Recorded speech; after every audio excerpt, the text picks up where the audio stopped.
Hello, everyone. How are you all doing? Come on in, sit on down. It's time for another episode of the Truther Therapy Sessions. That's right, we are now episode 112. It really feels like yesterday I was doing episode 100. But here I am. It's actually been a while since I've done a show. I've actually had a whole week off from being on, shall we say, doing this whole live thing that we do right here.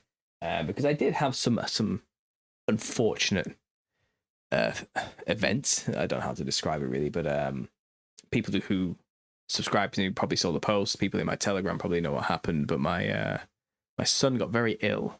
My 4-year-old son, my oldest, and first signs of illness, I literally called the doctor, and I went to A&E that night after having a quick examination because we were in a minor car crash. It wasn't really a car crash, a tire burst, and we ended up on the curb. So it was a bit of a minor jostle, And we were worried that my son had some internal damage because he suddenly got a fever immediately afterwards. So after going through the whole thing, thinking maybe he's like damaged because he complained of a pain just above his belly button, we kind of rushed him to hospital just to be sure, because there might be some internal damage. And the doctors did nothing. They kept us in for 8 hours and sent him home with no tests done at all. No bloods, no nothing, no x-ray, nothing. Just felt around a little bit and said, he seems all right, send him home, whatever, it'll be right. Anyway, 2 days later, he's not okay. He's basically not got any better. His fevers just keep happening and we can't keep them down. He's collapsed. He's practically looks dead. He can barely move. So we're at the state of, right, we'll just take him back into hospital immediately. Something's horribly wrong here. We were pretty certain, we could tell he's got an infection, a big infection. The fever's obviously a sign of that. It's unrelated to whatever that car crash had nothing to do with it. He's clearly got something wrong with his lungs because he was complaining about breathing and suddenly got shoulder pain. And I kind of knew enough from my history of my brother almost dying of pneumonia that he probably has pneumonia from the sounds of it. That's what these back pains usually appear when you've got something wrong with your lungs like that, like an infection. Anyway, we go through the whole system. Hours again to get back into the same room we were in originally. And the doctors have a listen. And they say, yeah, he probably has a chest infection. We'll just send him home with some antibiotics and we'll see what happens. And I was like, I'm not leaving this bloody hospital until you do some actual real tests and give me a diagnosis. I am not leaving until you give me a diagnosis. It's like, oh, well, let's see what I can do. I'll go talk to a consultant. And next thing I know, they come back saying, okay, we've got you an x-ray and we're going to do a blood test. It's kind of like, oh, what suddenly changed your tune, Blood test came back, extremely high infection markers, and the x-ray after we got it done came back. He has pneumonia. So we are worried, panicking. Like I said, almost losing my brother to pneumonia has left a bit of a traumatic scar in my own mind. So I'm here petrified, worried my son's going to die, basically, because he's only 4, and pneumonia is pretty serious. We were angry that the system let it get this far. It should have got caught 2 days prior to this. It never should have got to a point where he could almost die, And then it took 4 hours for him to even receive any treatment whatsoever. I had to kick off to make it happen, and it became a thing. But he responded very well, and he's back to himself now. He's back home, finishing off his course of antibiotics orally rather than through IV. And he's back to his old self, and it seems like we just dodged a bullet and everything's okay now, and it's a weight off our shoulders. Now we're just looking to see if my 1-year-old cat caught it or not, or if me and my wife have got it. So we're waiting to look for any of our own signs, but we're not really feeling too hot ourselves, but we're not pneumonia bad, let's put it that way. So that's kind of me. That's been my week, a horrible week. And I've expressed a lot on this channel. The end of the year for my family is terrible. Every single year something just awful happens. One terrible thing after another, just keeps hitting us over and over and over again. Just a horrible, stress-inducing, possible fatal stuff just keeps happening endlessly from October onwards. It begins in October and it runs all the way through to December. And then January, everything seems to get a little bit better. then everything's okay. And then we get lulled into a false sense of security that everything's wonderful, and we make plans, and then those plans come shattering down again in October around this time of year.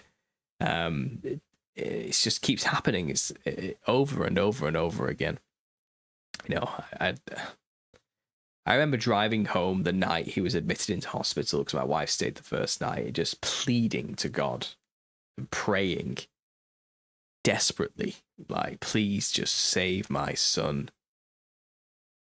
Like, I just make everything okay. Like, I cannot bear the weight of losing him, just all of it, you know. And then the next morning when I came to see my son, he was brand new, completely looked like a brand new person, completely healed, like from just one night of antibiotics. I thought maybe my prayers were answered. Apparently he woke up at 3 o'clock that morning just talking for England to the nurse, you know. So maybe my prayers were answered. I'm gonna hope that's what happened, you know. But the antibiotics definitely worked, that's to say the least. But yeah, the end of the year, man. Anyone else feel that? That happened to anyone else? Is the back end of the year always loaded with just misery and pain, or is it just me and my family? Like, I don't know. But I'm here now. We made it. Everything's okay. Crisis averted. Let's check the chat. Let's see who we've got. Why do I have a crown? What is this? Something new, says Val P. Oh, I think you were the top fan. You're a top fan. That's why you get a special little crown if you make enough comments, I think. So all fight for the crown. Everybody get engaging. Yeah, it's absolutely... Yeah, it is definitely that. Because it didn't do Jack. Okay, maybe not.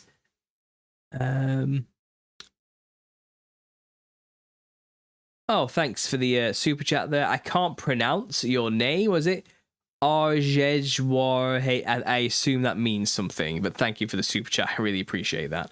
I do have some interesting stuff I want to kind of talk with you guys about today. I've got this thought going on in my brain, and I need to just pass it out because I don't. It's not a fully formed thought yet. Okay, but I got an idea. I've got like a rough idea that I kind of want to understand better, and maybe it'll become something, maybe it won't, but I want to share it with you guys first. It's just something that's I need to formulate it. So I have this tip in my tips for truthers. It's kind of, you've got to say it out loud, okay, to understand what you believe. Voice it, say it, so you can hear yourself saying it, and then you can ask yourself, do I actually believe that? Is that what I actually think? And so I'm going to do that. So I'm going to practice what I preach today. I'm going to do this. I'm going to just say some unformulated thoughts, because I have this image in my head of a possible future I see coming that I kind of want to just pontificate on, to use a fancy word. Let's do that. But yeah, quickly, let's just have a quick see who we've got here. We've got Wendy in the house. Thanks for being here, Wendy. If I keep chatting, Paul has been a great discovery, says Eric Malcolm. Well, thank you so much. I'm glad. Thanks for being here. Thanks for joining me. Snow is an acronym shit no one wants. Yeah, absolutely. A lot of snow has been falling. That's right. People talk about how much they love snow. That's nice. That's nice.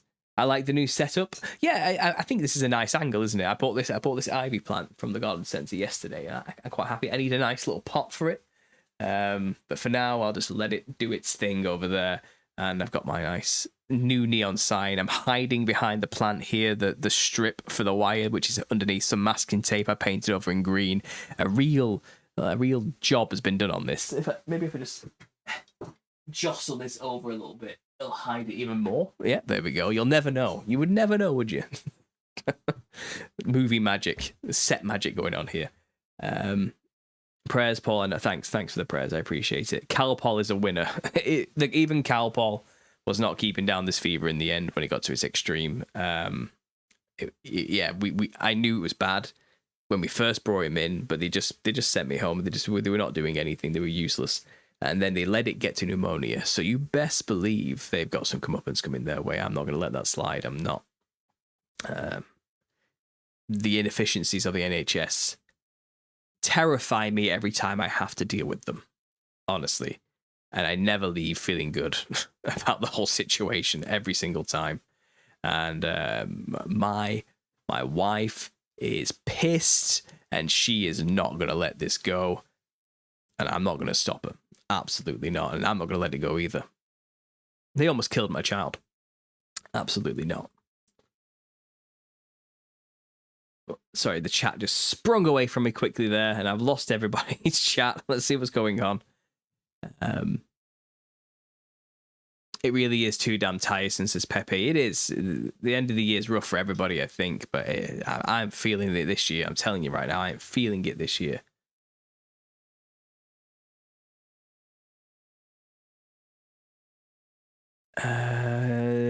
This time of year is rough indeed. So it's not me. It's not me. Good. Misery and pain, Paul. You are not alone. Absolutely. Everyone's feeling it. Let's just stay in prayer. That's all we can do, isn't it? Thank God your son is okay. My family has a similar experience every year with a strange concentration of sickness or plain bad luck near the end of the year. Yeah, it definitely is.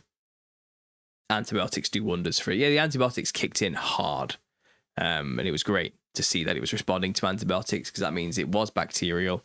If it was viral, we just have to see it through and hope for the best, and that's the worst case scenario. So I was thankful it was bacterial at the end, because we have antibiotics, and thank God for antibiotics, because they clearly work.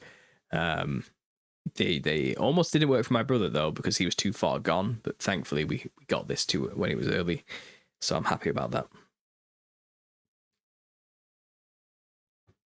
I did lose my steak tongs. That sucks.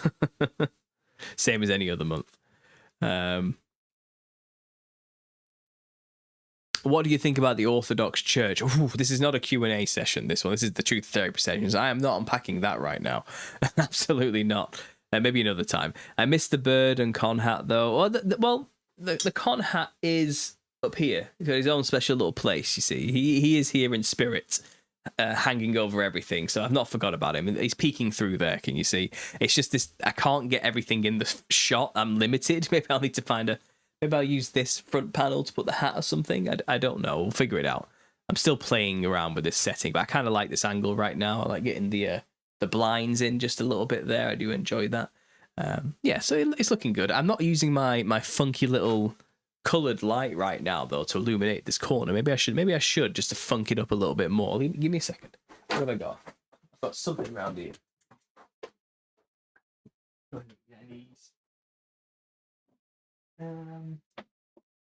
I need a lead long enough to do that. This is not long. Is this long enough? Could this do it? This could do it. Give me a second. Let's see if this works. Let's just plug this in here. That's it. A surge of lighting. Yeah, there we go. Let's plug this in. And that is not powerful enough to turn it on, apparently. Whoops. Must have done something wrong. Let's see if I can fix that. Nope. Let's try this one. Nope. Okay, so that was a waste of money. Never mind. Better look next time. If I had a plug, it would work, but I don't have a plug, so whatever. Yeah, but normally there's a bit of colour just oozing away in this corner, but I forgot to do that tonight, so never mind. Love the new neon sign. Good stuff, thank you. Sailor Boy Troy has had a super chat. Saw your show on Strange Brew. Great convo. Hope we can talk soon. Your work lines up with mine, and I got there with DMT as well. Keep telling the truth. Okay, Sailor Boy Troy, send me an email at understandingconspiracy@gmail.com, and we can arrange a conversation on a Sunday or Wednesday that suits you sometime in the new year, because I'm fully booked up until then, I'm afraid. My wife says, screw the NHS. That's right.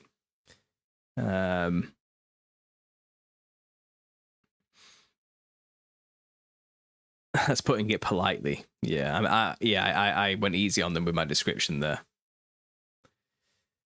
Yeah, and no unsolicited medical advice. I'm not interested. I don't want any medical advice. Right, guys. So yeah, there we go. That was my day. I've said hello to everybody. So I may as well jump straight into this, because what else am I going to do? What else is this show? But what else are you even here for, you know? I've had some ideas. I've had some thoughts.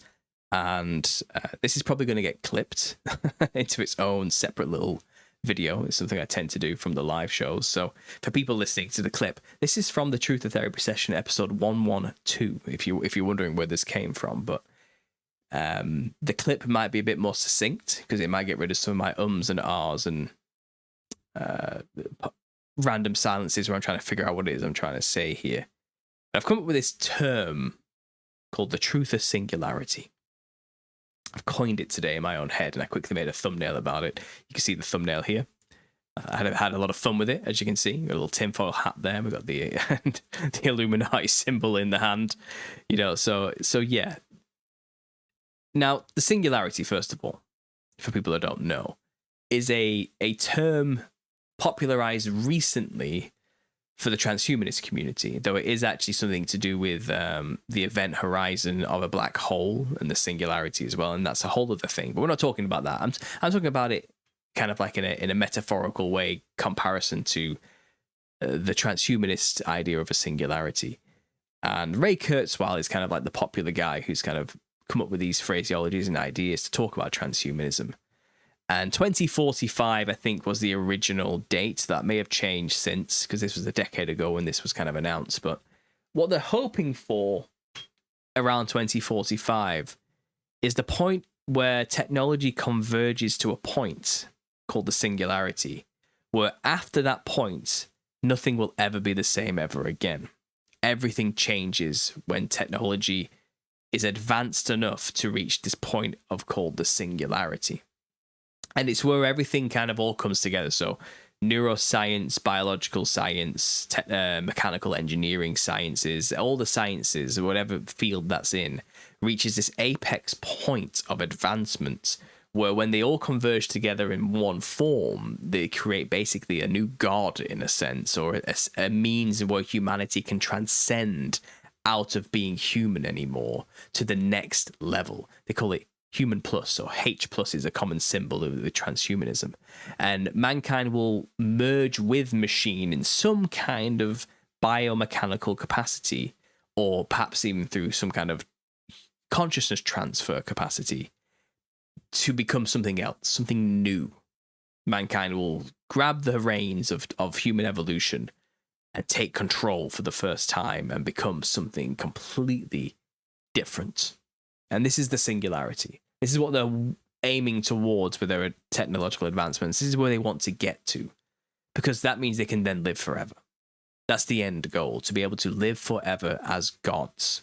It's the promise from the Garden of Eden, from the serpent, the original promise, you will be as gods, knowing good and evil, and God just doesn't want you to have that stuff because he doesn't want you to be like him, because he's scared of you. He's just jealous. He's petty, he doesn't want you to rise. He wants to keep you down, that kind of attitude. Well, they're working towards rising without God, using knowledge to get to be like God and to live forever, eternally in a body of our own creation. So this is talking about robotics and artificial intelligence becoming like synergized to the point where they can create a brand new vessel that's better than human, faster, stronger, more powerful, more processing power than the human brain, all kind of embodied into this machine bio vessel of some kind, in which the elites or the rich and the powerful can move their consciousness into that new body and live forever as like a ruling class, in a sense. This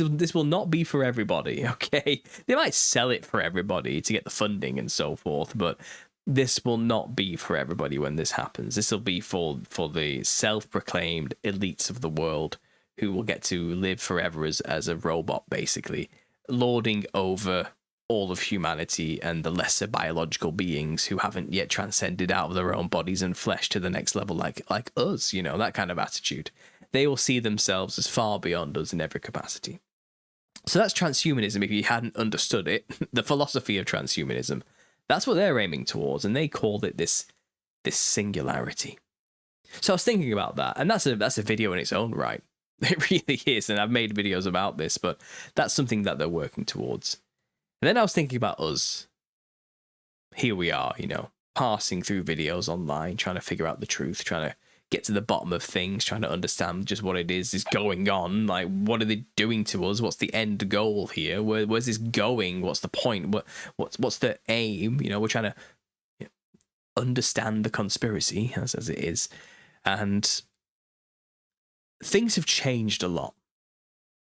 And I did tell you, I'm gonna be a little bit all over the place because I'm thinking out loud here, okay? But I kind of have a rough idea of where I want this to end. But things have changed a lot since I became a truther, since I woke up to the realities of the secret society control mechanisms, the Satanism, the Luciferianism, you know, and the banking control, the school control, the health control, everything is controlled, you know, to push us towards this grander narrative, towards the New World Order, this technocratic utopia that they want to create, in which they are the elites and there's a serf slave class at the end of it all, you know. But it'll be an age of Luciferian doctrine of man will be as gods, you know, and man will transcend out of the physical drudgeries and pain and misery of being in the flesh into a new form of being of some kind. Goes hand in hand with transhumanism, as I mentioned earlier, but it'll have this quasi-religious sense to it, you know, of spiritism, spirituality without God, in a sense, a human spiritualism. It's hard to explain. It's the New Age with a more scientific spin. That's what they're aiming for, but it's pure 100% unadulterated Luciferianism at its core, you know, being as God, above God, placing yourself above the thrones of God in your own mind. That's Luciferianism. But people know that's what they're doing. They'll have their own name for it, you know. So yeah, I was thinking about all of that, and it was odd 10 years ago for people like me to say this stuff. Everything I just said is, by like 12, 15 years ago standards, batshit insane. Let's section this guy and lock him up. He's clearly just a lunatic. Okay, that's what it was 10, 15 years ago. But now I can say this stuff boldly, and as it is, on a platform like YouTube, or anywhere really, even to people just at the pub probably, and they'd look at me and go, yeah, you're probably right. Apathetically, you know, it's kind of like so beaten down from the mind control trauma events that have been instigated onto us since the last decade, to the point where they're like, yeah, sounds about right. That's probably what they're doing to us. You know, I think people have come to like terms with the reality around them to some level, and many are ignoring it on many levels and trying to pretend it isn't the case. But deep down, they know that's what's happening. They know that they're being controlled by a ruling class of elites who consider themselves better than everybody else. I think they kind of like, if they don't explicitly just accept that and say, yep, that's what's happening, they'll deny it and say, nah, that's not true. But really, they're at home crying to themselves like, yeah, this is probably true. You know, people know now the cat's out of the bag. And it's not that crazy anymore to say these things I've just been saying. We've kind of gone past a threshold, a point of some kind, where things have never been the same again. Right? I think we may have hit the truth of singularity. Okay, I think something's happened in the last year or two, and things are not the same in the truth community anymore. Because there is no truth community anymore, really. Everybody's a member now. The community has gotten so big, it's just, there's no distinction anymore between who is and isn't a truther. Everybody knows the truth. Now there's just varying degrees of how people are going to cope or handle knowing the truth. I think we've crossed the singularity point for the truth movement. I really do. People who have been listening to me for a long time, you know, I think people who have watched me grow over the past decade, you know, or maybe if you've been around that long, since 2014, you know, probably know what I'm talking about. Because a lot of people here are new. They've come to the truth. They woke up maybe in the past couple of years. I think COVID did a number on people, the whole event. And I think a lot of people woke up in that time zone as well. That was their nexus moment that made them snap out of it, you know. And a lot of new blood has come into the game. But people have been doing this for a while. I think they can feel what I feel. Like, it's not the same. Things aren't like they used to be. And I've joked about this, like in a 2014, 16, 17 period. That was like what we dubbed the golden age of conspiracy theory. It was in full swing online. Everything was new. We were just discovering crazy truths one after the other, you know what I mean? Biblical cosmology, enclosed system stuff, alternative history, Mandela effect, just quantum stuff happening all over the place. Like, all the symbols in the media were being exposed. You know, everyone fully understood 9/11 was an inside job by this point, and now it's like, look at all the predictive programming they put in all the media everywhere. Look at what all the satanic music industry. It's just bam, bam, bam, bam, bam, bam, bam. Everything was coming out. It was just all being exposed, you know. We were seeing it all with fresh eyes, and it was kind of, we were emboldened and still fringed by this point, but we were loud, and we were like, everyone, look over here, look at what we found, you need to see this shit, this is crazy, like, this is absolutely insane, but it's real, and you need to know this stuff. And we were called everything under the sun, berated, attacked, smear articles here and there, people saying, oh, the crazy conspiracy theorists, oh, the rise of popular conspiracy theories online, and how to help your friends and family who are now fallen victim to conspiracy theories online. All these stupid articles coming out. We were like, no, screw you, we're right. And we just kept going and going and going. Call us what you want. Yes, I'm a conspiracy theorist, and you should be too, because it's real, because there's a damn conspiracy out there. Like, and we were just like, whatever, balls to the wall, who cares? We're out there just learning the truth and loving every second of it, you know. And it was exciting because it was all real and tangible. And then, you know, as time went on, people started to die. Things got real, you know what I mean? Like, and moves were being made, power plays were being made. The New World Order, which was this thing we were warning about, was coming into fruition. Like the cashless society stuff was in full swing. Like, things started to happen. Like, and then the lockdown hit, and it's kind of like we're realizing, okay, this is bad now. Like, we were right, and we're upset about it. You know, like, they're making plays now. They're pushing towards their end goal, and I think the reality hit hard for a lot of us. And during that time, I was out the game, actually. I wasn't even making content from like 2018 onwards, because I was just working as a supermarket manager, you know, and just observing and watching. And I came back into the game, you know, I think it was 2022, 2023, one. I don't know when I came back in. It wasn't that long ago, a few years ago, you know, after quitting that job and everything. And I come back, and the Christian Truther community is gone. It was dead in the water, really, because a few of the major names had literally just passed away and died. COVID got a few of them, you know, so it says, but whatever.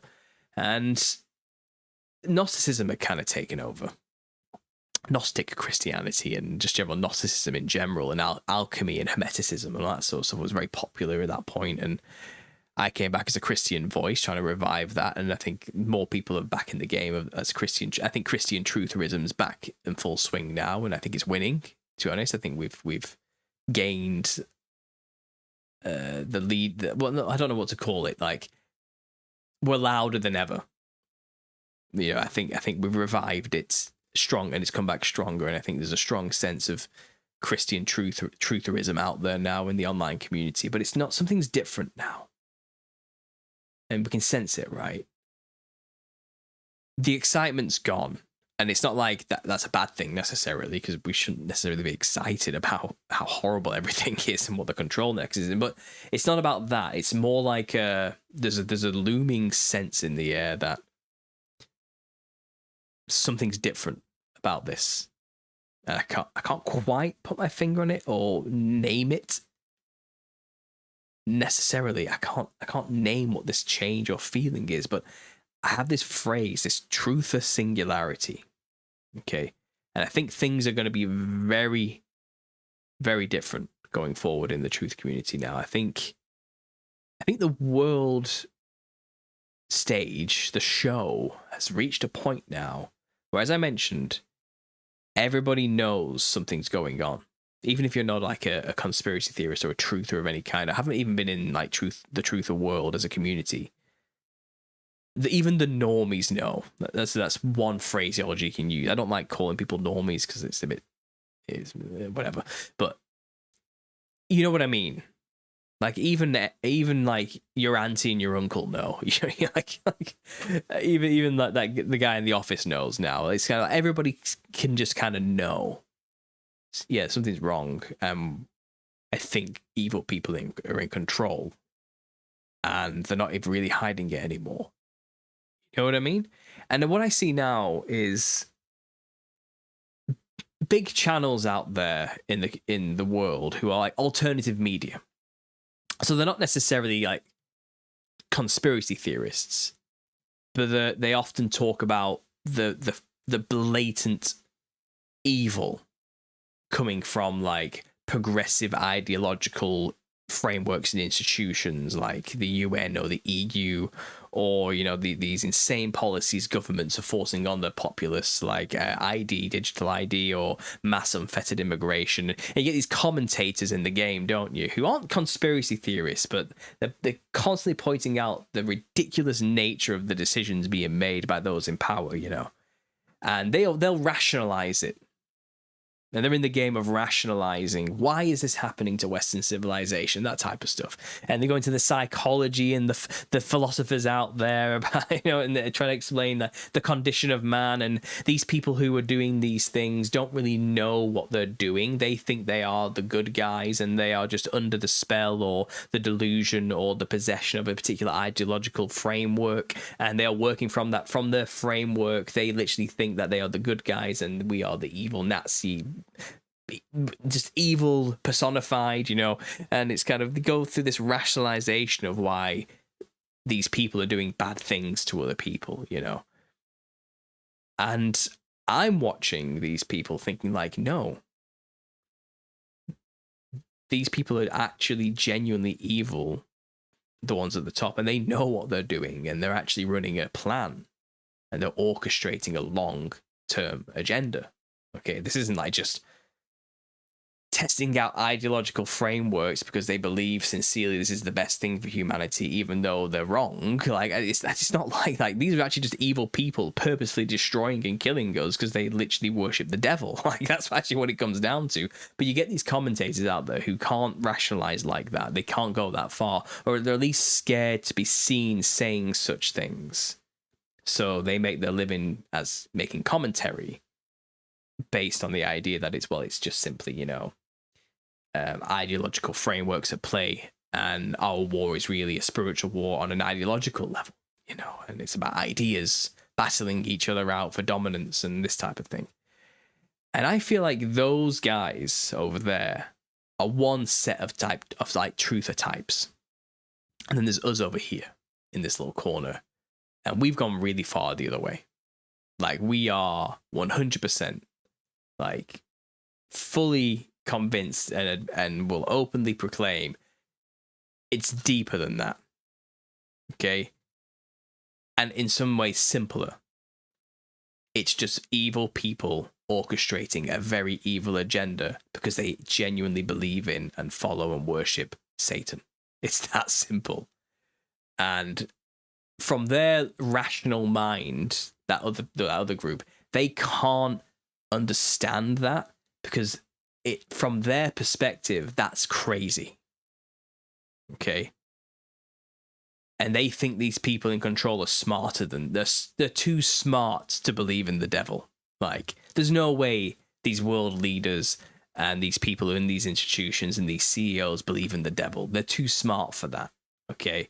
There's no way that's that simple. Like, they can't rationalize it in their own minds. Like, it could possibly be that, because from their perspective, that would be crazy, right?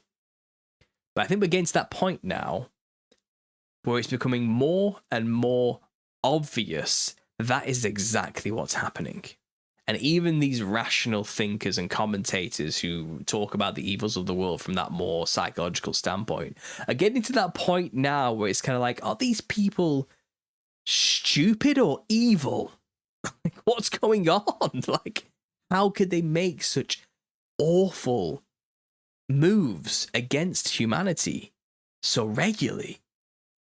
And then they'll say, well, it must be because they still believe in social Marxism as the best solution for the utopia. Or are they just evil and they genuinely follow Lucifer and the devil and are trying to implement and orchestrate their new world order? Could it just be that they're just evil and following the script? I think it's getting to that point now where I actually might be able to convince these people that that's really what's going on, and you need to catch up. Like, we're not just crazy people in the corner talking nonsense anymore. That's really what's happening, and catch up. And can we, as truthers, shift the conversation towards the reality of this situation now and end this Jordan Peterson, everything's a psychological interpretation or an archetype type of trutherism, and get them down to the brass tacks? God is real. Jesus Christ is real. Demons are real. Devil worshippers are real. And we need to get to grips with this quickly, although nothing's going to change. Can we bridge that gap now? Have we reached, or are we reaching the truther singularity? All truther groups of whatever capacity are now at this point of no return where we're all going to have to get on the same page, or nothing's going to change. And are we at that point where this could be a reality now, where those gaps can be bridged, where common ground can be met, where we can realize whatever you believe, wherever you stand, we are the victim class. We are the ones, the real victims. I don't mean that in like a lefty sense, or playing the victim or something like this, or like us against. I'm talking about the really, we are being socially engineered like, and traumatized through mass ritual broadcast trauma events and controlled and corralled towards their planned outcomes so they can establish their own fear-based dictatorial control system called the New World Order. Like, can we not just admit that that's happening now? And we really are the victims of this mass psychological warfare that's been happening to us. No matter what faction you sit in, we're all under them from their perspective. It doesn't matter what we believe, left or right, good or like, I don't know, religion, whatever religion class you even come under. It doesn't matter what a political class you come under, whatever social, social, economic class you come under, whether you're middle class, upper class, or working class. It doesn't matter. You're under them from their perspective. They do not care about you. You are nothing to them, no matter where you stand or even how much money you have. They do not care. Okay, they have a plan. And you are either useful or a slave. It's one of the two. But you're never equal to them. You're never equal to them. Okay, you're expendable, you're a slave, or you're useful. It doesn't matter. Like, they'll use you whatever. They have an agenda and a plan, and they'll use you either way and discard you once they're finished with you. Can we admit that now? Like, we're all in trouble. And if we don't come together and we don't figure it out, then we are in trouble in the long run. Now, look, we have God on our side. We are actually fundamentally, if this is a battle between good and evil, I would like to think we come under the class of good. Okay? Of God. We stand for righteousness, for what is right, the truth, no matter how hard it is, how horrible it is. We believe in the truth, the way, and the life, do we not? Jesus Christ. And without him, there is no truth. There is no desire for truth. There's no need for truth. And he was killed for telling the truth. He was crucified for it. He was suffered. He was persecuted. And we will be too for telling the truth. And I think there's enough people, even in those political classes, those psychological classes, those ideological classes, who make those arguments from that point of view, trying to capitulate to the world. Look how smart I am. I have my PhD in psychology, so I have a thing to say. Trust me, I know what I'm talking about. You know, still playing that type of game. Like, even they get persecuted when they tell the truth. So I think people now have understood telling the truth in this world will get you in trouble. No matter how crazy you may appear on the surface, whether you've got, well, I wear a suit and tie when I tell the truth, and I show my PhDs when I tell the truth, so take me more seriously. Or it's the crazy screeching people in the corner of the internet like me and some other people on these small channels who are saying, nah, bro, it's demons, you know. Either way, we keep getting persecuted. Persecution is persecution. The truth is still the truth.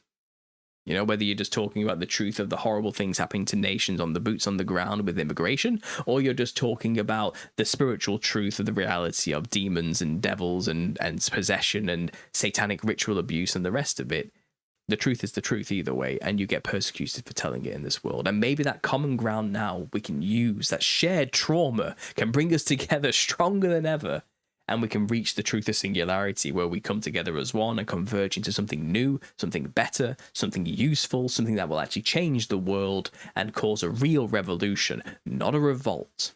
Not a bloody war, not another banker's war that only profits those who perpetuate it and who build from the ashes their own phoenix that controls the narrative further down their plan. I'm talking about a revolution, a change of heart in the minds and souls and spirits of every human being on this earth, to the point where the kingdom of heaven manifests. A real revolution that not one shot will be fired. No one has to be killed or murdered in this revolution. All that has to happen is minds have to be changed, set free with the truth. I think we're getting to a point where we could do that. We could do that. It is possible. It is within our grasps. But I do not want their version to happen, where they're going to control the narrative and the movement and create a truther revolt where there's blood, where there's violence. Because as soon as we play that route, we've lost. They have got something to use against us to then implement change, which will silence us and neuter us for good forever. Because we better not let that violence happen ever again. Let's establish these new laws that makes being a conspiracy theorist illegal or something, whatever means that is, whatever to be done. And I think, I was just discussing this on the podcast I was on, but I think they're running scared. I think this crackdown for digital ID and for under 16s can no longer have access to alternative media or social media, and all of these changes that they're trying to push through really fast, I think is a sign that they know that window of opportunity is closing on them rapidly now. Everybody's a truther. Everybody woke up. Everybody's realized it's all bullshit. Everyone's kind of realized, oh no, we've been played. And they know it. So now they're trying to quickly shut it down. And it's not working, is it? They're fumbling over themselves. Everyone's like, no, you're not doing that to us. And I think they're a little bit worried. I think they are. I think we've got a caught in animal situation on our hands here. And I know everyone's saying like, oh, there's no hope, there's nothing we can do. These things just have to come to pass if you're going off the tribulation stuff. And I think, well, look, God's in control. And I think men make plans and God laughs. And I think we can always manifest the kingdom of heaven on earth. Always. Because the kingdom is within. It is. It's within every single one of us. And as long as we walk upright as citizens of the kingdom of heaven here on earth, then it will manifest here on earth. The more people realize their authority and membership in that kingdom. I think it can happen. And I think it is happening. But I think they're trying to control it. I think they want to create this new Christian nationalist movement, which gets mobilized into and militarized into a Deus Vult crusade type Christianity. Because they know Christianity is going to have a revival. They knew that was going to happen. I don't think they can stop it. I think they know they can't stop it as a counter to the lack of tradition that's happened over the past few decades and the decay of Western tradition and Christianity as a whole. I think this backlash they knew was coming, but they want to control that narrative and they want to create a militarized Christianity. And I'm saying, no, well, let's not let them do that. Let's get the true Christianity to happen. And it comes with the non-aggression principle. It comes with not violence. It comes with changing people's hearts and minds. It becomes with making people born again. It comes with self-sacrifice, not sacrificing others. Okay? I think if we can hijack that moment, this moment that's happening now, and get people to realize you're being played. Okay? If you want to have a relationship with God, great. Get to know Jesus Christ and have a relationship with him. But do not get corralled into joining an army and going to war over this. Because if you do that, then another crusade does happen. They've got you by the balls. Because they'll point to that war and say, Look at the horrors of Abrahamic religions, another crusade. We know how bad it was last time, and look what's happened again. Clearly, Christianity is a problem because that's what will be equated with it. And that's how they hijack narratives and control it for their own purposes. But if we can actually have a real revival and actually get right with God and repent, God will see that, and he will forgive the nation and hold back judgment on those nations if he can find just one righteous man. Okay, and we can show them a whole bunch of them. If we can try our best to show that we're not going to do it their way, we're not going to let the Satanists tell us how to be Christians. We're going to actually have a real relationship with the Father, pray to him directly through his Son, Jesus Christ, and the authority given to us to be members of the kingdom of heaven. If we claim our authority, take back control of the systems, we can have it. We can have it here. We can have it now. We can do that. Okay. And I think people are primed now, even these ex-atheist type psychological, everything's ideological truthers out there, even they know, like, no, this is more than that. They're just too scared to say it because they're worried about the ridicule the world will put upon them because, oh, they've got all religious on us. But they know they need that God-shaped hole in their hearts to be filled. They know it. They know it.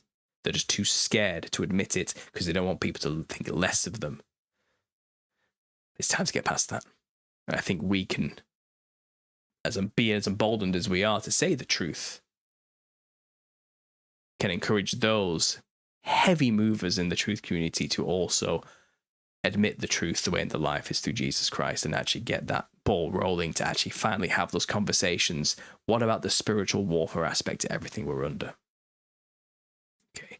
I know man has the capacity to be evil.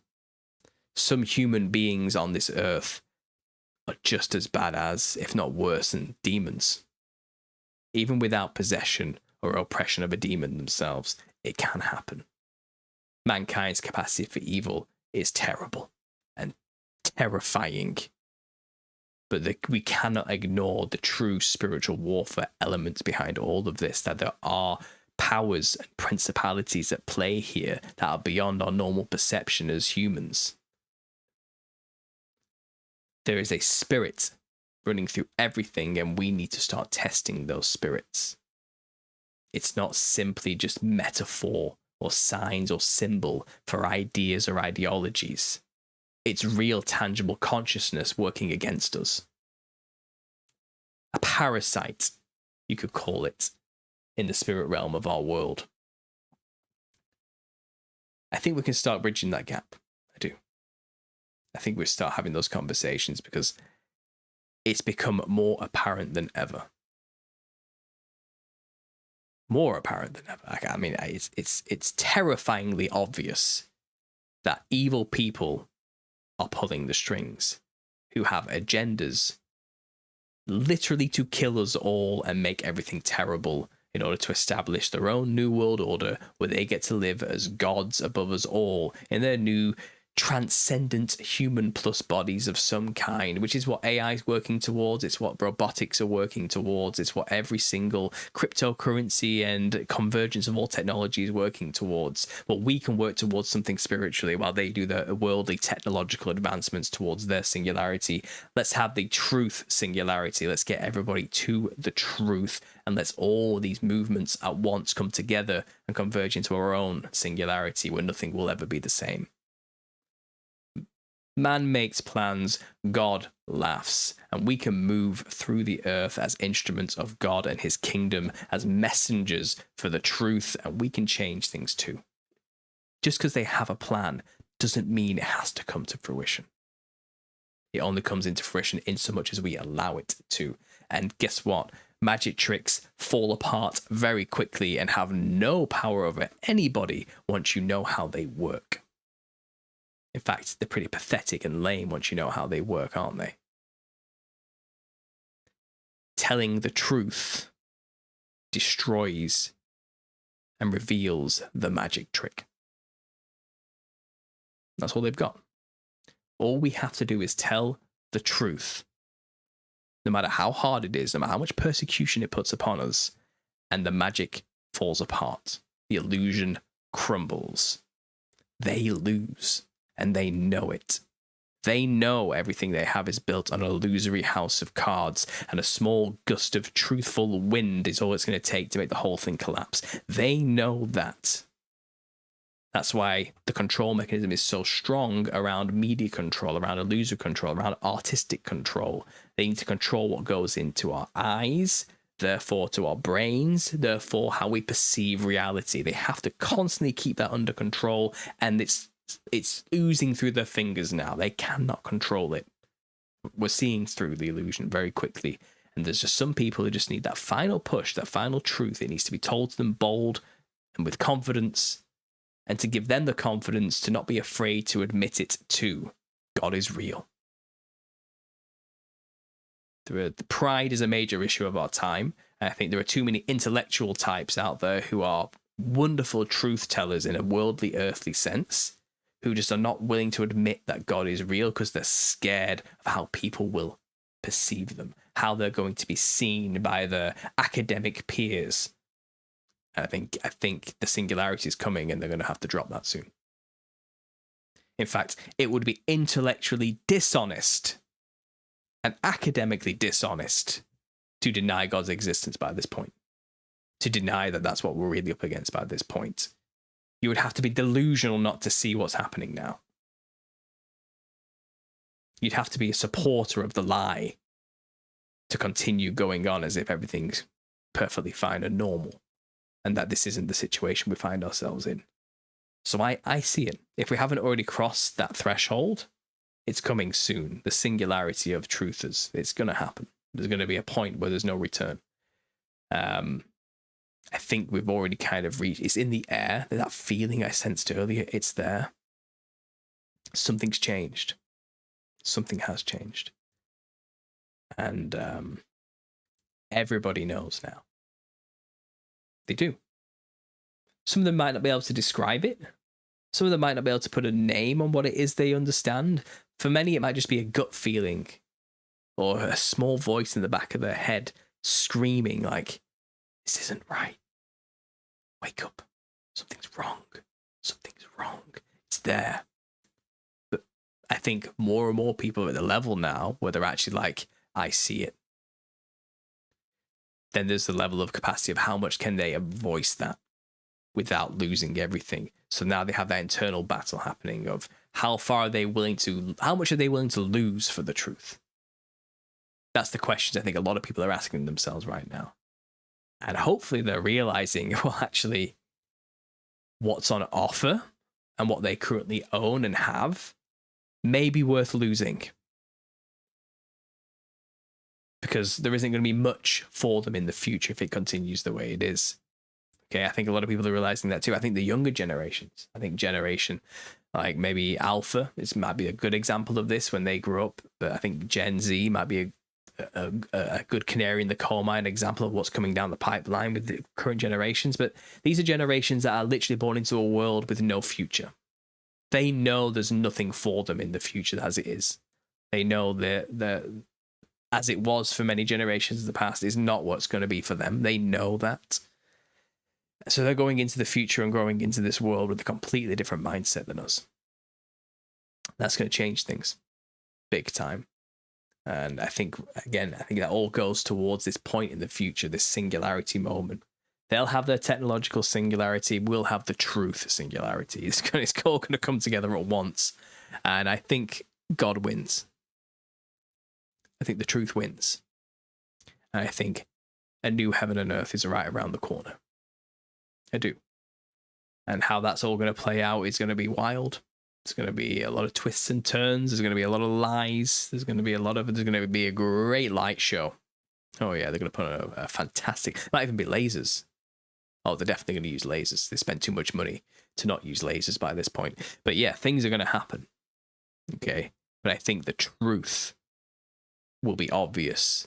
And the big magic trick they've been working on for all these years, the big crescendo, the big end show they've been pumping billions and trillions of dollars into to make happen and make work and make the deception grand, is going to seem cheap and pathetic and worthless, and we're going to see right through it, and there's going to be no magic because we're going to understand the trick. We're going to know how they're doing it, and it's going to fall flat on its face. I think that's how it's all going to go down. I have hope. I have faith. I'm optimistic. I am. I might not seem like, I know it might not seem like it sometimes, but I believe God wins. I don't think the enemy has won. I think they're already a defeated enemy. I think they're clutching at straws by this point, to be honest. We just have to make sure that we don't react when bad things happen in civilization. When you're reacting, you're not actually being your authentic self, are you? You're not actually thinking about what's going on. You're just whim to your emotion and impulses. Reactions are how they win.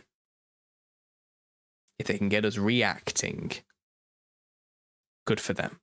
Because then they've already got the counter reaction planned, or the solution to our over the top reactions in the pipeline.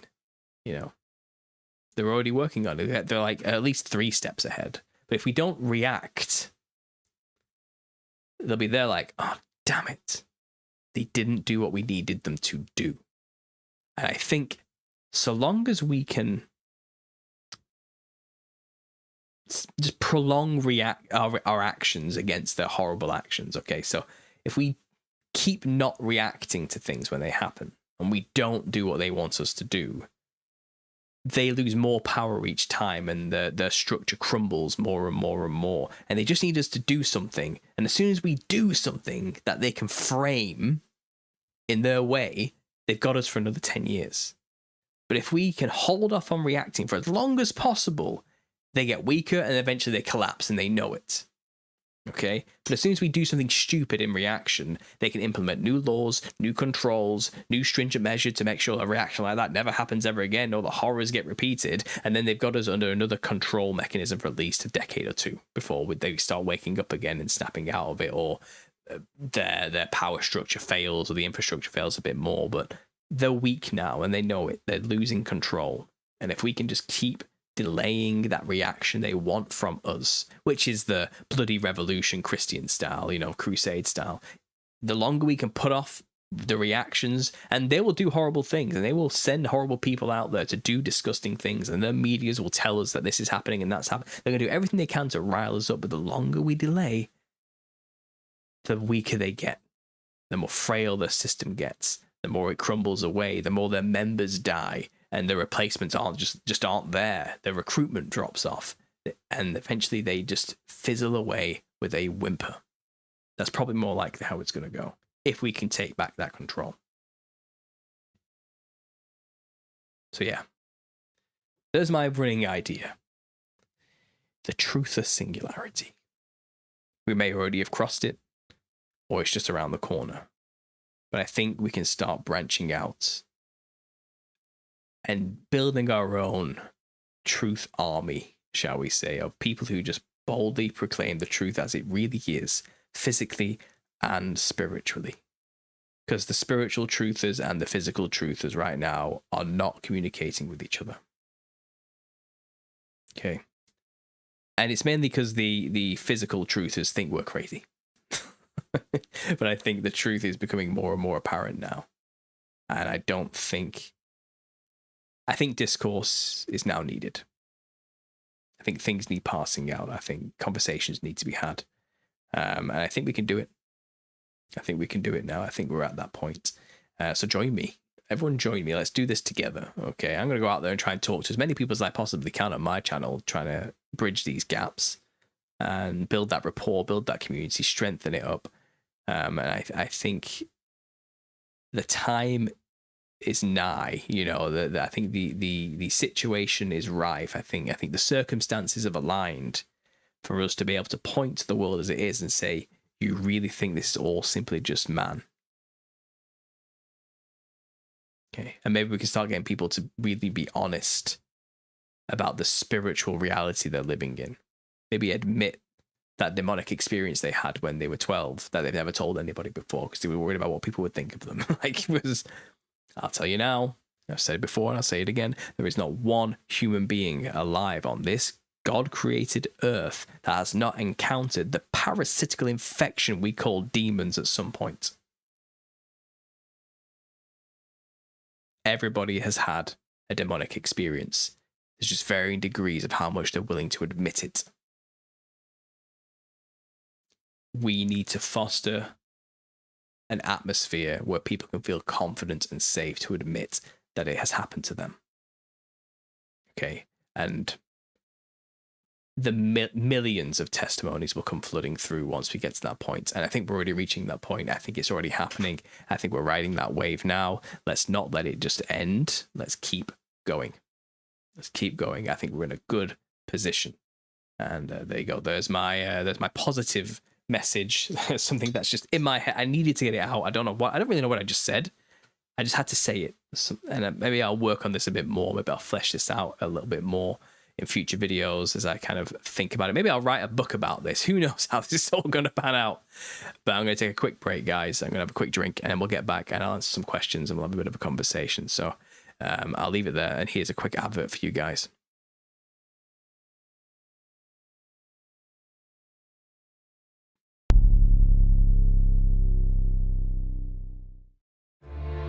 In a world where 54% of Americans read below a 6th grade level. Could you read this? It's impossible. I just see his words everywhere. One man wrote a book about the hidden truth behind clowns. I finally finished it. Everything's going to be okay now. Links down below to the Amazon. But he was about to find out. Your primary market is the USA, and it ranks 36th in global literacy rates, with over 43 million adults unable to read or write. Getting the truth to people is no day at the circus. You know, sometimes I wonder if I'm the real clown. Nobody reads anymore. Have you considered recording an audiobook? You're going to get a sore throat. You're serious about this, aren't you? You don't understand. I have to do this. The people have to know. That book will ruin everything. I will not use AI to record this. We can't let him reach them. This is just something I need to do. I don't even like clowns. The end. Now they can hide that they're completely illiterate. This is amazing. This season, playing on rectangular devices with black screens near you.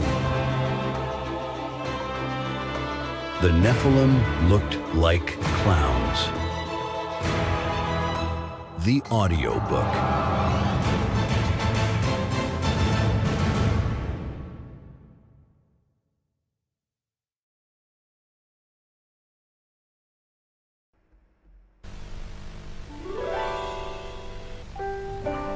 This Saturnalia, imagine a world where the truth was accessible and relatable. Where red baubles on a Nimrod phallus are forever changed. A solstice celebration where conspiracy and intrigue carry you away. Experience The Nephilim Looked Like Clowns, the perfect book for your weird way of life. Direct from Europe, this highly rated research has warmed the hearts of millions in time for the frosty season. Be inspired by timeless biblical questions such as, what the hell is Satan's problem? Ham did what to Noah? Was the pre-flood world really that bad? And if classic questions aren't your thing, and you prefer your Yuletide to be extra occult, take a trip to the unknown with the spine-chilling Hatman to the psychedelic realm of demonic jesters. You'll get 20 obscure and tantalizing chapters. No other book gives you the feeling of pure vindication towards your childhood fear of clowns. Each paragraph brings the wonder of Christ's sacrifice into your home. For this commercialized nonsense holiday, there's no greater gift for your family than a guide to effective spiritual warfare. Order now and get that edgelord of a teenage child of yours to Christ this winter. Sometimes in this little season, it takes clowns to get them there. To get your copy, do not call the number on screen, which is being used as a placeholder reminder of a bygone time. And don't send a check to any PO box because this is not the 90s anymore. Simply type in "The Nephilim Look Like Clowns" on Amazon to get your copy just in time to lock yourself away from the world and wait out the pagan festivities.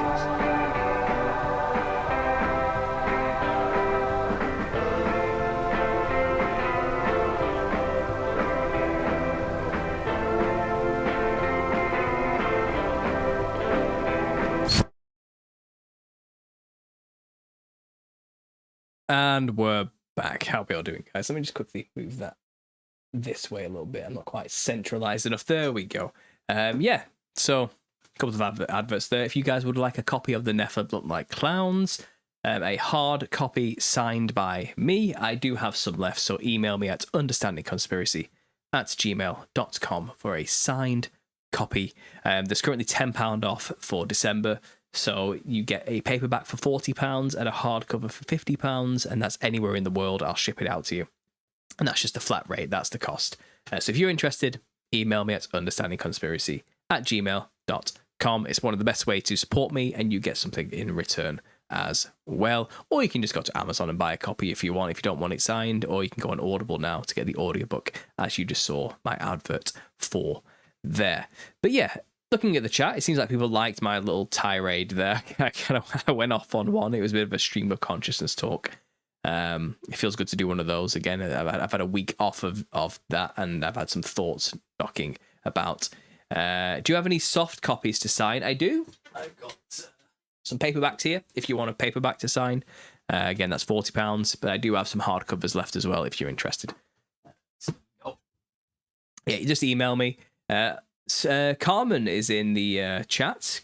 Carmen Studio. If you haven't checked out her channel, go and check it out. She's in the chat. She says, "I love the studio. Look, Paul, bravo. Thank you." Yeah, I've slowly been molding it into the shape I need. I've got a bit of dead space here. I can gesticulate my arms in to kind of fill that void as I talk. I'm working on it. I don't know. Maybe the angle's not quite right. I do like it being able to see the Understanding Conspiracy here. Maybe I need to put a plant a bit closer into this gap, perhaps. I don't know. Maybe another plant. Maybe I'll just put plants everywhere. I'll just surround myself with plants. Need to be too in the way. Thanks, Carmen. I appreciate you being here. If you've just joined, you did just miss the main bulk of the show. I've just spent the last hour ranting like a madman about some crazy idea I've got in my mind. So go back and check that out if you want. And yeah, catch up with this. But this is going to be like a bit of a Q&A session now. So if you guys have anything you want to say, anything you want to ask, now's your chance. It is coming up to midnight for me, so maybe I'll go for 20 minutes more, something like that, give or take. I say that, but I end up going for a couple of hours when I do this. But yeah, if you guys want to get anything in, let me know. I didn't include it in my email to you. Please put me down for a signed copy and tell me how to purchase. Thank you. Yeah, so if you do want a signed copy, Sailor Boy, it's just you pay to my PayPal. That's just how I do international transactions. I don't have another choice because I'm in the UK. And it's just £40 for paperback and £50 for hardcover. But just make sure to leave me your shipping details and I can get that out to you ASAP. I do have 2 books that people have already bought that I need to ship out. So I'll just do it with that batch. And for those people listening who did buy a book this month, I will get it out to you as soon as possible. But like I said, my son almost died last week and everything just got delayed. So I'm really sorry for the delay, but I will be shipping out any books that ordered in December within the next week. So if you want to get that in now for this next batch going out, just email me and we can get it sorted. And I'll send it in an email, Sailor Boy, anyway. I'll send you a clown painting for your void background. Fan art rocks. Maybe I'll do like a replacement picture here every week or something. Yeah, that could be fun. Who knows? The font for Understanding in neon looks crazy lit up at first glance. It looks like something added in post, but we know it isn't. The thing is about this light, it's got varying degrees of like brightness. So I can make it brighter, but it looks a bit too intense when you get it too bright. And it kind of illuminates too much in this area, I find. But then if you go to like full brightness, you can't even see the image anymore. I think that's just a bit too intense. If you bring it down, it does seem to get better. But if you go too dark, can you see that blue outline that appears on the neon? I don't quite like that. I do like this, where you can actually see the slight different colors, but it just seems too bright. If you go too dim, look how dark that understanding goes. You can't even see it, can you? So you get it with the slight outline, or you can get like this middle ground where it does have an outline, but it's at least two different colors and the understanding is at least defined. So I think that's the best level that I've discovered for it so far. But I'm working on it. I'm working on it.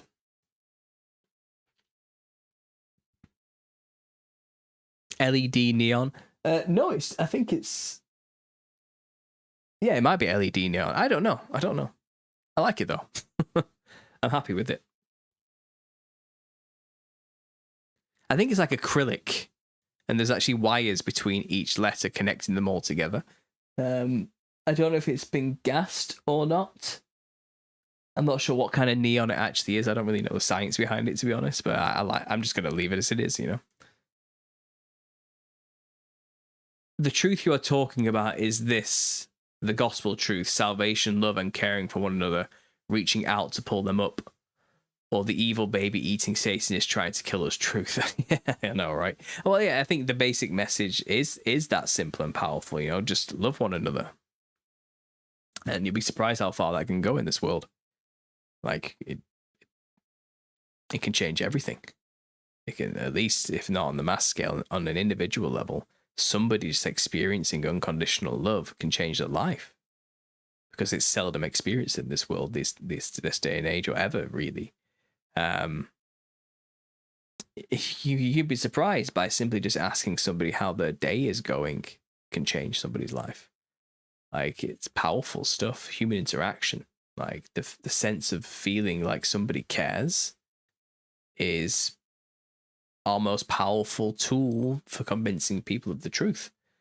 And love really is, real love as well, not just like taking the easy way out type of love, like just telling people what they want to hear. I'm talking about like tough love as well, but just real love, self-sacrificial love, is radical in this world. It's a radical thing to do. And you will make enemies doing it. That's how fallen this world is, and how scared those in power of many authoritative positions on the earth are of people being happy and feeling love and having community and a sense of identity and self. The weaker people are, the more in fear people are, the more scared people are, the more opportunity there is for bad people to take advantage and gain power through selling solutions that are snake oil.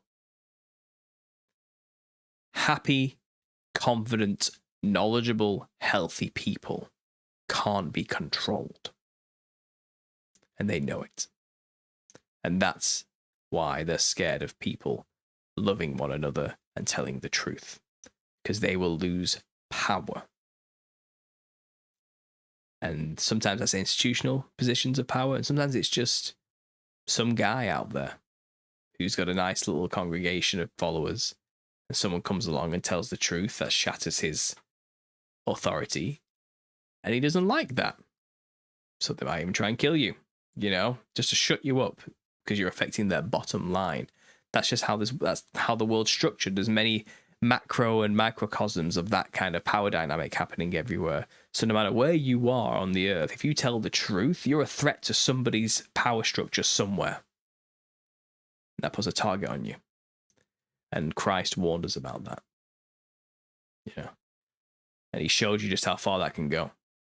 And the question then is, how far are you willing to go? How much are you willing to sacrifice for the truth? And that's a question each and every one of us kind of has to ask ourselves. And maybe we all do have limits. But if so many people are doing it en masse, perhaps our each individual sacrifice doesn't have to be as great. Perhaps we can share the burden between us all as the body of Christ, rather than taking it all onto one person again, as Christ has already done for us. And it's through that sacrifice, he gave us a way to God, to heaven, to the kingdom of God, to be members in the kingdom and to have our life, our names written in the book of life, to avoid that final judgment for our sins. Like, that's incredible. Like, I don't think any of us can ever truly, we can't do what he's done, but we can try our best. And thank God for grace. Thank God for that forgiveness, because we are going to fall short. We are going to have moments of weakness. We might deny his name 3 times as the cock crows. Like, we could be, it could be a Peter situation when push comes to shove, but we are forgiven because God knows and loves us, and he knows what we're capable of. And I don't think he'll give anybody what they're not capable of. And that is written, that whatever trials and tribulations come our way, he knows we can endure it. And trials and tribulations as well build character. We should rejoice in them as they come. I know it's hard at the time to do that, but after it's all done and dusted and the emotions are settled, you will be stronger for it. You will also be stronger for it. But be careful what you wish for. Like, there's people out there wishing for trials and tribulations. Make me stronger, God. And it's kind of, you don't just ask God for things frivolously. Trust me. Like, he will deliver. You've got to be careful what you're asking him for. That's why I said each and every one of you has to ask yourself, how much am I actually willing to sacrifice? You do have to be careful. PLP423. Hey, Paul, we need to hook up again. PLP423. I don't recognize that name. Everything's changed now since YouTube changed everyone's name to the handle instead. So you have to remind me when we hooked up the first time, PLP. I'm not sure. Just remind me, please.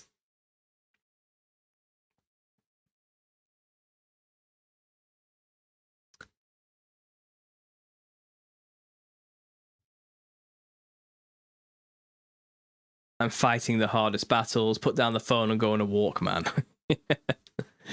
Yeah, I think there's a rising number of people in the truth community who seriously need to go and touch some grass. Like, I'm noticing that as well lately. But that's because there's a lot of newbies in the truth community now, I think, who have lost their minds over the past 2 years, just couched up in the dark room and staring at their screen, just absorbing all the horrors of the universe. And I think they're now coming out teaching everything they've learned, and they look disheveled and crazy. And it's time to go take a break, touch some grass, get back in touch with God, get some of that Holy Spirit grounding, and then come back into the world and start teaching. We all have to do it. It's one of my tips. Can I write down? How do you recommend it?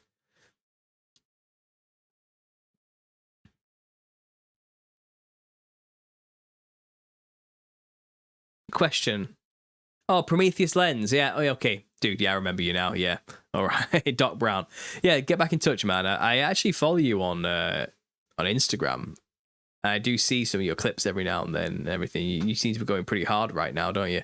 Yeah, get back in touch, man. We'll definitely do it again. Just send me an email. UnderstandingConspiracy@gmail.com. Question. If hypnosis is a demonic door, why does God put people in trances, deep sleeps in the Bible? Is going into trance always dangerous, or can it heal the subconscious? Well,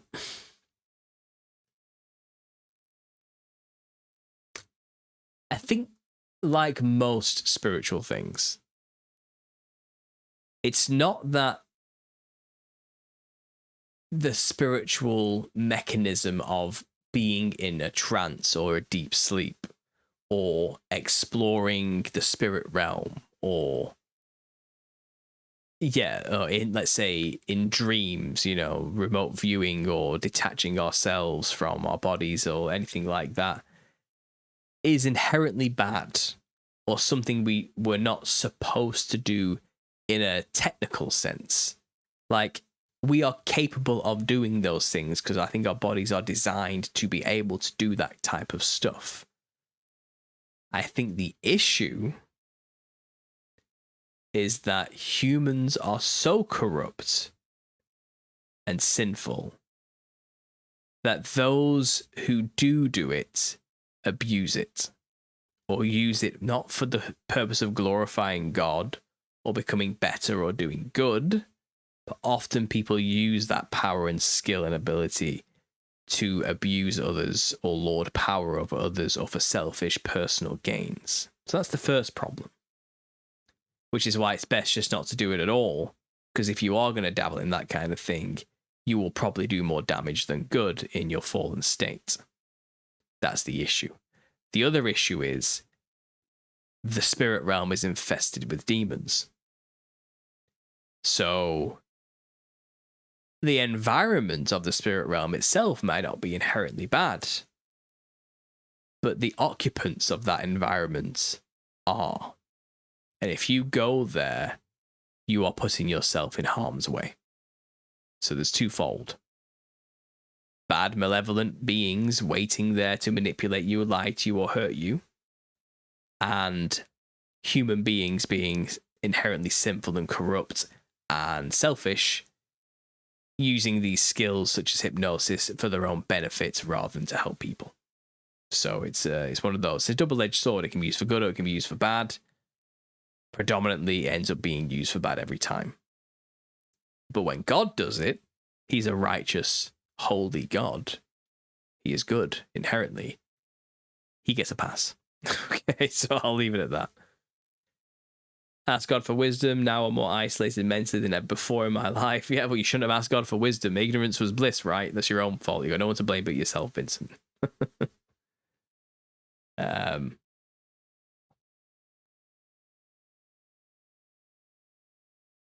The increase in truthers is due to the disclosure setting mankind up for the solution. Yeah, I think there is a externalization of the hierarchy at play. Absolutely. There's an orchestrated drip-feed release of information.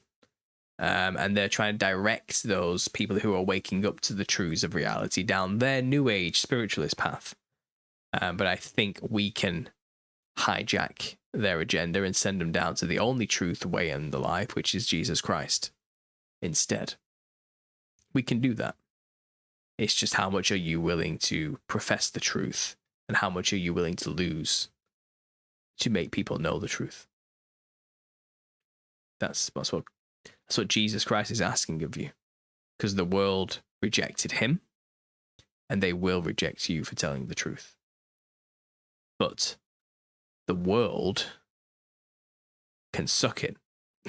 Like, who cares anyway? What's the world got to offer us? Let's build the kingdom of heaven on earth instead. Let's manifest. Let's do it.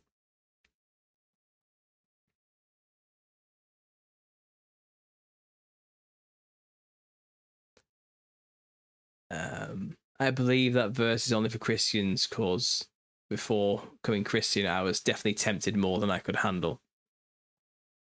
Yeah. I mean, once the devil's got you, he'll do what he wants, you know. Usually people who are not aware of the truth of Christianity and living in some kind of addiction or sin or temptation don't think there's anything wrong with what they're doing, or even worried about it. They're glad for the temptations because it's more fun, you know. It's that type of thing, or more to do, you know, more things to indulge in. But once you're a Christian, those temptations, I find, are no longer tempting. That's the beautiful thing about being born again. Now, there'll still be some things that the flesh will just pull towards, and you'll find hard to resist, and you will have to resist the flesh. And it's what you resist in private, when it's just you, that counts. Not what you publicly show yourself to be doing or anything like that. Who cares about? God doesn't care about that. You know, it's all just a show, isn't it? But when you're alone, and let's say, you know, just as a night, you're a bit of a glutton in the past, and you're trying to resist eating a full cake every single day or something like that. It's something you just always did, which is, you know, is bad for you and terrible for you and excessive and just wrong in many ways, you know. And I'm giving a very tame example here, okay? But say that moment you're alone in the kitchen and that piece of cake's right there in front of you, and the temptation's hard. Everything is screaming, eat the thing, eat it. You know you want to, just do it. Do it. And you're going towards it and you're shaking because you're like, I have to do it. I have to do this thing. I need to do it. You know, and you can replace cake with any addiction, by the way. I'm just being clean for the kids.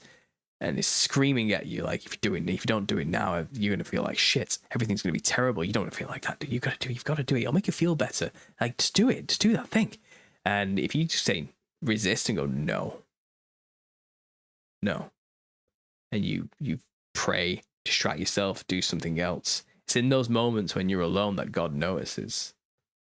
And in those little moments of self-control, you get stronger every time. Until that temptation has nothing over you anymore. But you have to resist it. Resist it once, you know you have the strength to do it again. Okay? And it's that process of resisting temptation that makes you stronger as the time goes on. And God will, I think he will put things in front of you every now and then to see if you really are legitimate, you know. And often if you get haughty or proud, you know, he'll put the temptation in front of you to see if you're actually all talk or not as well. And just simply to humble you. And it won't be a salvation issue if you're saved again, but to show you, it's like God will show you, you still have work to do, you know. And again, it's not going to save you doing that work, but he wants you to know it's like, you are not perfect. You have problems, and it will be better for you to fix them. And you'll be healthier and happier in the long run if you do. But it's those moments where you're alone that count, not when people are watching. It's those moments of resistance to sin and temptation when nobody else sees it. Just God is watching. You need to remember that, you know.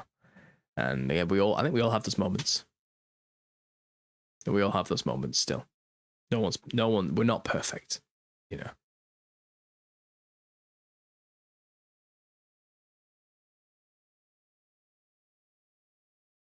Trust your intuition equally when made in the image of God.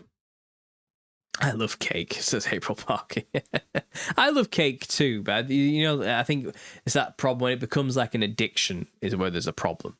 All things in equal measure, you know. But if you're eating 3 slices of cake a day, you need to lower your cake intake, man. You know, you're gonna die. It's gonna kill you. It is killing you. That's the point, isn't it? But you can have too much of a good thing. That is true. Really, it's sugar we're talking about here, isn't it? But again, that's a tame addiction. That's like the last level addiction you need to deal with after you've dealt with the meth addiction, you know what I mean? Let's deal with the alcoholism, the meth, the weed smoking, the cigarettes, and then we'll start worrying about sugar and coffee. You know? Let's just deal with all the other things first. But yeah, you know what I mean.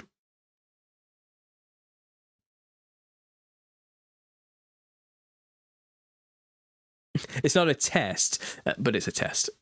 Yeah, something like that, yeah. Know your authority or no authority. That's right, Wendy. I agree.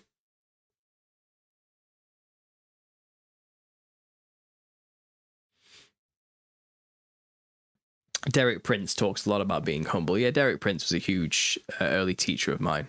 Definitely, he was a fantastic teacher.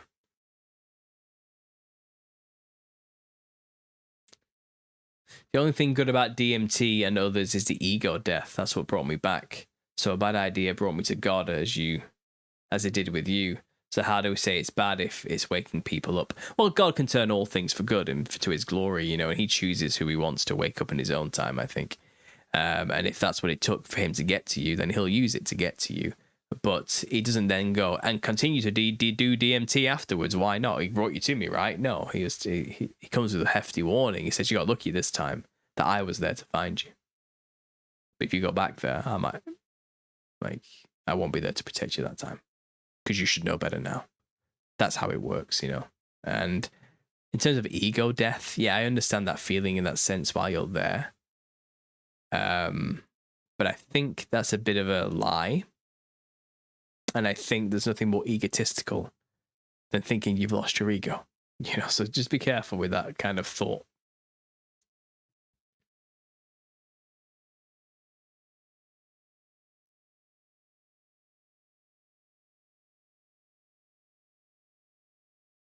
Wasn't Derek Prince Freemason? I don't think Derek. If he was a Freemason, I don't know. But his teachings on Jesus Christ are fantastic. Yeah, and spiritual warfare as well. The weird thing about lust increasing at that time, it would make sense with parasites as they want to spread other hosts through intercourse. I missed something there, didn't I? Okay.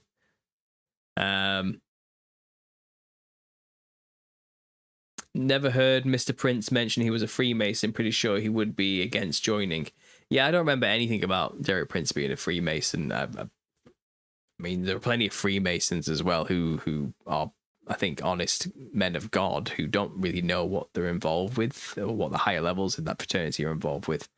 I think they're the shield to protect the Freemasonic order, like not just a bunch of Christian men having a bit of a boys' club working together for charity, you know. They have to have those genuine people who join who think that's what's going on. But the Bible does make it clear, you know, you don't make secret oaths at all. Don't swear on anything. Like, it's wrong. And, you know, you can't serve two masters and have no other God before him as well.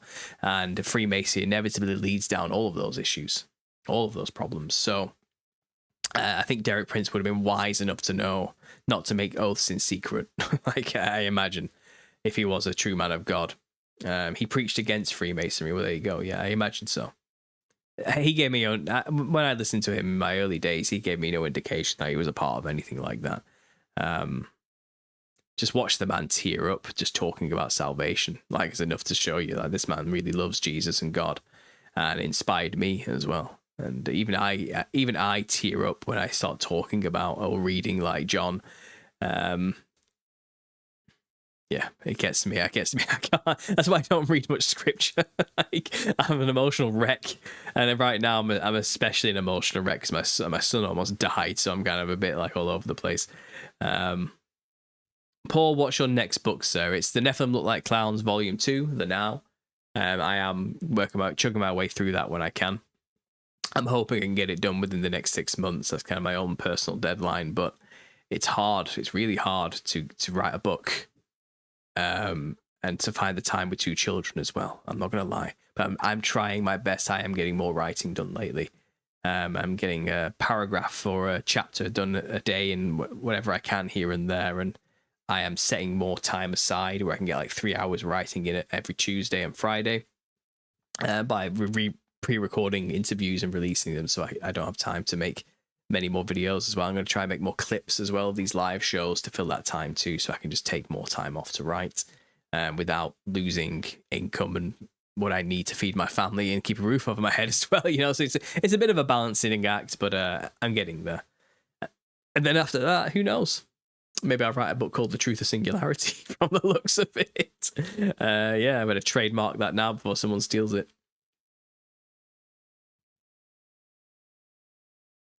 Right, guys, just let me check the timing here. It's kind of for some reason OBS, the software I use, has decided to change everything, and now I'm all over the place. Right, I've been going for an hour and a half. That's a good time for me. It's now 17 minutes past midnight, so I think I might end the show there, guys. I don't think there's much else for me to say. Thanks for listening. I really appreciate you all being here. I hope you enjoyed my little thought experiment there at the start. I will be back on Wednesday for a live Q&A, hopefully.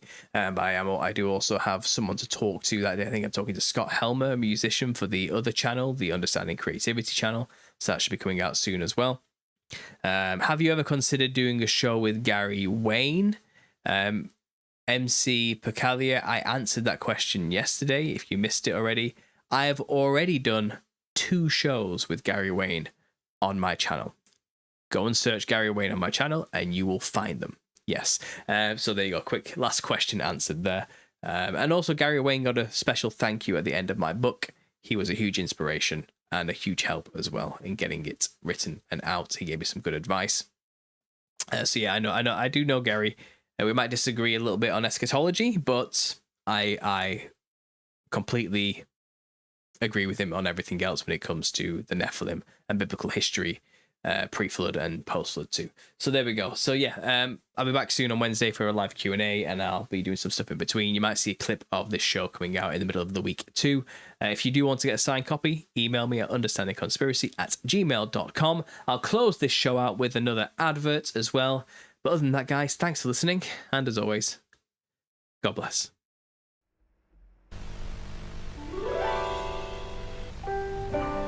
This Saturnalia. Imagine a world where the truth was accessible and relatable.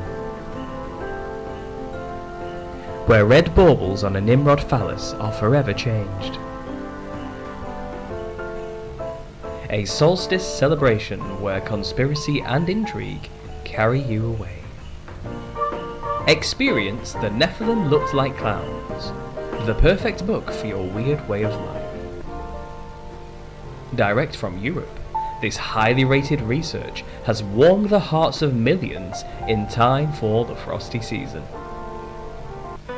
Be inspired by timeless biblical questions such as, what the hell is Satan's problem? Ham did what to Noah? Was the pre-flood world really that bad? And if classic questions aren't your thing, and you prefer your Yuletide to be extra occult, take a trip to the unknown with the spine-chilling Hatman to the psychedelic realm of demonic jesters. You'll get 20 obscure and tantalizing chapters.